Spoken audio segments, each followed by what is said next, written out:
Herkese iyi akşamlar diliyoruz.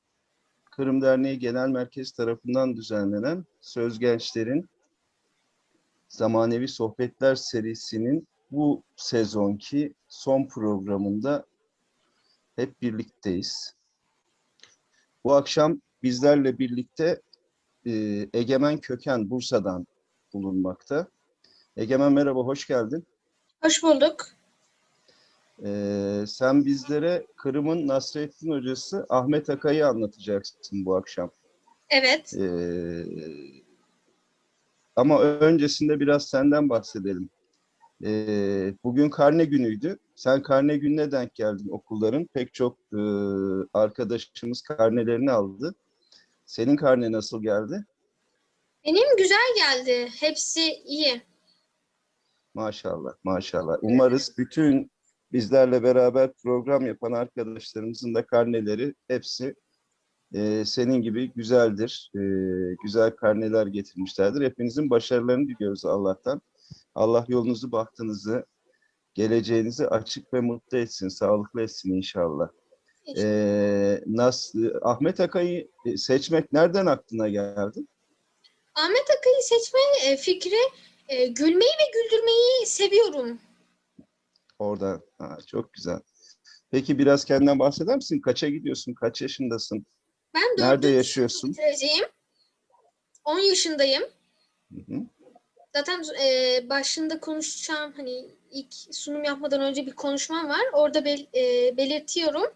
Tamam. 10 yaşındayım. Bursa'da yaşıyorum. Tek çocuğum. Annem de babam da Tatar. Bu akşam size Hem Ahmet anne. Akay'ı anlatmaya çalışacağım. Tamam. Peki o zaman istersen daha fazla bekletmeyelim izleyicileri. Sözü sana verelim. Sen Ahmet Akay'ı anlatmaya başla. Kırım'ın Nasrettin hocası Ahmet Akay. İlk önce açılış konumu yapacağım. Herkese iyi akşamlar. Adım Egemen Köken. Mart 2011 doğumluyum. 10 yaşındayım. 4. sınıfı bitireceğim. Bursa'da yaşıyorum. Tek çocuğum. Annem de babam da Tatar. Bu akşam size Ahmet Akay'ı anlatmaya çalışacağım. Bir de şunu söylemek istiyorum. Pazar günü Babalar Günü. Bütün babaların Babalar Günü'nü kutlar, ellerinden öperim. Bu sunumumu da babam Sacit Köken'e armağan etmek istiyorum. Beni dinleyeceğiniz için teşekkür ederim. Ve fıkralarda size gülmek için biraz duracağım. Ahmet Akay, Kırım Tatarlarının milli güldürü ustası. Kırım'ın Özenbaş köyünde doğan Ahmet Akay'ın Kırım Hanı'nın meddahı olduğuna inanılmaktadır. Kırım Tatar Türkleri arasında fıkraları yaygın olarak anlatılan en ünlü fıkra güldürü kahramanıdır. Fıkraları çoğunlukla Kırım'da Yalta yakınlarındaki Özenbaş köyünde geçen Ahmet Akay'ın yine fıkralarında Ayşe Şerife adında eşi ve Eyüp adında oğlu olduğu görülmektedir. Nasrettin Hoca gibi çok kurnaz bir söz ustasıdır. Burada da Kırım'ın haritada Kırım'ın güneyinde Yalta yakınlarındaki Özenbaş köyleri görülmektedir. Buradan da o Kırım Özenbaş köyünden kareler var, fotoğraflar. Şimdi fıkralara geçelim. Oşatam amma aitmam. Kurban Bayramı arifesinde Ahmet Akay bir koy satın ala ve arangaya kapay. Çayırda oynaklap yürümeye alışkan bu koy, başkalarından ayrılıp mında gelgen son bütün gece kıçırıp sahibine yükü bermeyken. Ahmet Akay ahır sonu dayanıp olamay, açuvlanıp arangaya kire de, ne için bağırıp ortalıkını yıkasın domuz dey. Ahmet Akay'ın böyle degenini eşitken kadına, ey Müslüman, sen degeninden haberin var mı? Koyga domuz dedin, en de o kurbanlıkka keçmez. Bunu Muhammed Hazretleri yasak etken. Ahmet Akay ertesi günü koyunu acele sata ve onun yerine başkasını getirip arangaya kapay. Özü ise yuklamaya yata. Lakin bu koyda özünün kurban çalınacağını duyganı gibi kıçırmaya başlar. Ahmet Akay'a rahatlık vermey. Ahmet Akay açuğlanganından aşıkıp tüp urbasından çapıp çıkada Aranganın kapısından bakıp yavaştan, ah seni danav goşatam ama adını aytmam dey. İkinci fıkramız Allah Allah Apakay. Özen başlı Ahmet Akay'ın apayı öpke ete. Asıl sen nasıl adamsın? Bilmeyeyim Ahmet. Komşumuz Ali Erkün. İşten kayttığında kadınından al evvel soray. Bir şeyler ayta. Küldüre. Sabah işkek etkende sağlıklaşıp onu öpüp kete. Böyle yapmak senin aklına gelmey. Aklıma kele ama ya ne için sen de öyle yapmaysın? Senin canın ağırmaz mı? Vay sen öyle yapacaksın da benim canım ağrıyacak mı? Aysa yarından başlayıp ben de o apayga öyle yapayım dey Ahmet Akay. Sonra Allah'a yalan aytıp otura. Ahmet Akay'ın apayı küzgüde öz aksini körüp Allah'ım beni bu kadar dülber edip dünyaya getirdiğin için sana 1001 kere teşekkür etem deyip oturayken bu lafını işitken Ahmet Akay birazdan dışarıya çıka. Komşu kadın, Ahmet Akay, apayınız ne yapa? Dep soray. Küzgüde bakıp Allah'a yalan laflarını aytıp otura. De Ahmet Akay. Ölgen eşek. Ahmet Akay'ın eşeği ölgende o birkaç gün pek kıynalıp yüre. Soy sopları ona senin birinci kadının keçingende bu kadar efkarlığa manedin.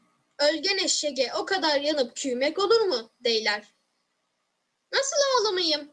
Benim kadınım keçingen son hepiniz. Sana daha yaşlısını tapıp verir miyiz? Deyip beni teselli ediniz. Şimdi ise eşeğim öldü ama biriniz sana daha yaşlı bir eşek tabarmız deyip aytmadınız degen Ahmet Akay. Karga ve Ahmet Akay. Bir gün Ahmet Akay özenbaş özenine barıp urbasını yuva. Şu arada bir karga uçup kelip onun bir tapaç sabununu alıp kete. Ahmet Akay yerinden atılıp tura ama karganı tapsan al. O karganın simsiyah kanatlarına bakıp onun kanatları benim urbalarımdan daha kirli. Karayken yuvulsun arınsın dey. Sonunu sorama. Ahmet Akay hiçbir türlü içkige alışıp olamaan. İçken son vakit başı ağırayken. Şu köyde her daim sarhoş yürgen bir tilenciden akıl tanışa. İçken son başı mı ara? Ne yapmalı? Daha içmelisin dey tilenci. İçem lakin kene ıra. Bir daha içmelisin. Öyle ama sonu ne olacak? Dep soray Ahmet Akay. Sonunu sorama. Mana bak mana dey tilenci. Sorasam param yetmez. Kadınımın doğan gününe ne yaşlayacağımı düşünem. Bir akıl verse dedi Ahmet Akay bir arkadaşına. Özünden soramaysın mı dedi arkadaşı. Sorasam param yetmez deyip korkam dedi Ahmet Akay. Tatlı Nogay. Özen başlı Ahmet Akay'ın evine Dereköylü komşusunun oğlu Kırıkkele. Sizden bir şey soracak idim. Kulağım sende. Bilesiniz özüm tatım. Kadınım ise Nogay. Son. Tünevin doğan evladımız kim olacak ya? Şuna da aklın yetmedi mi? Balan tatlı Nogay olur da. Dey Ahmet Akay. Tek içinde olma. Cenaze vaktinde tabutun ön tarafında otursan doğru ola mı? Sol tarafında mı? Deyip soray. Bir misafir özen başlı Ahmet Akay'dan. O sizin işiniz. Kayda isterseniz o yerde turunuz. Tek tabutun içinde olmanız. Dey Ahmet Akay. Yıkılır da Ahmet Akay'dan horoz ne için bir ayağını köterip tura deyip sorarlar. Ahmet Akay şunu da bilmişsiniz mi? Eğer horoz iki ayağında birden köterse yıkılır da dey. Kaynakça Şemsiye Satı Kırım Mühendislik ve Pedagoji Üniversitesi eski öğretim üyesi, Bursa Kırım Derneği Kırım Tatarca hocası. Dobruca Kırım Tatar Ağızı sözlüğü Wikipedia'da bulabilirsiniz. Söz Gençlerin Zemanevi sohbetlerinde bana bu imkanı verdiğiniz için ve Ahmet Akay konulu sunumuma katılan ve izleyen herkese çok teşekkür ederim. Bir de şunu söylemek istiyorum. Süleyman amcaya çok teşekkür ederim bana verdiği desteklerden dolayı. Egemen'cim, biz sana çok teşekkür ederiz. Çok keyifli fıkralar anlattın. Çok keyifli bir akşam geçirttin bize. Sunumunu kapatabilirsen daha rahat sohbet ederiz. Tamam, Evet, çok teşekkürler. ben teşekkür ederim. Şimdi bütün arkadaşlarımıza soruyoruz. Bu sunumu hazırlarken, bununla çalışırken seni şaşırtan, senin için çok ilginç gelen bir şey oldu mu? Evet, oldu. Ahmet Akay'ın mesela her şeyde mesela nasıl diyeyim, hani mesela her şeyde çok güzel söz ustası, hani her şeye çok güzel laflar veriyor. Bu benim çok hoşuma gitti ve şey yaptı. Peki Nasrettin Hoca ile biraz onu nasıl karşılaştırırsın? Nasrettin Hoca ile Ahmet Akay'ı şöyle karşılaştırırım. Nasrettin Hoca gibi bazı fıkraları benzer ama ben hani o kadar benzerliği yok. Yine de güzel. Hani ikisini de severek okuyorum fıkralarını. Ama ikisi de çok zeki insanlar, değil mi? Evet, çok kurnaz söz ustaları. Evet. Çok çok teşekkür ediyoruz. Ben teşekkür ederim. Bu yılki son programımızda bize gerçekten çok keyifli bir akşam yaşattın. Güldürebilirsen Seni bana dinleyen, çok güzel olur. Güldürebilirim. valla ben güldüm. Mikrofon kapalıydı ama güldüm yani fıkralara. Çok güzel fıkralar seçmişsin. Çok hoş fıkralar seçmişsin. Emeğine sağlık, eline sağlık, ağzına sağlık. Çok teşekkür ediyoruz. Beni dinlediğiniz için ben Ee, teşekkür ederim.